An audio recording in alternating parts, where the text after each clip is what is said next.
موعد مباراة النادي الأهلي ونادي شباب بلوزداد والقنوات الناقلة مفاجأة. طبعا يا جماعة استنوا لآخر الفيديو، طبعا في خبر صار جدا لعشاق الفانيلا الحمراء النادي الأهلي. المباراة يا جماعة النهاردة يوم الجمعة إن شاء الله بموافق 3/1 الساعة 9 بتوقيت القاهرة. يدخل النادي الأهلي المباراة في غاية الأهمية مع شباب بلوزداد الجزائري.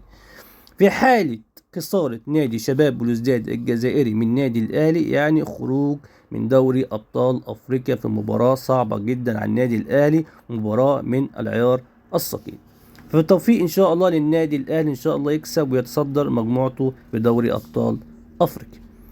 طبعا المفاجأة يا جماعة السارة لجمهور النادي الأهلي، القنوات الناقلة طبعا للمباراة قناة بين سبورت حصري طبعا هي اللي هتذيع مباراة الأهلي ونادي شباب بلوزداد الجزائري. والمفاجأة الكبيرة اللي في قناة جزائرية أرضية عبر النايل سات، التردد يا جماعة 11/6/80 عمودي 27/500. دي القناة اللي بنسبة كبيرة جدا هتذيع مباراة الأهلي ونادي شباب بلوزداد، مفتوحة على النايل سات. ما تنسوش يا جماعة الاشتراك في قناة محمود الزنفولي، مستني دعمكم باللايك الجميل.